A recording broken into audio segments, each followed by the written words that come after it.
Lipo tayo. Merienda time. Ba't parang hindi putok pa?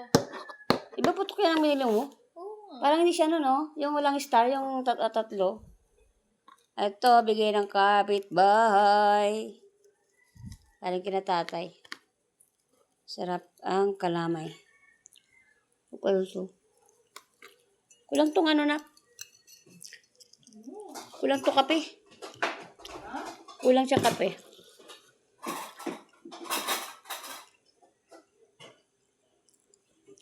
Sabi mo mo eh. Sabi ko, hindi nga, pero kulang siya sa kape. Tinan mo, malabnaw. Konting kape ka. Tapos hindi siya masukal. Dapat ano.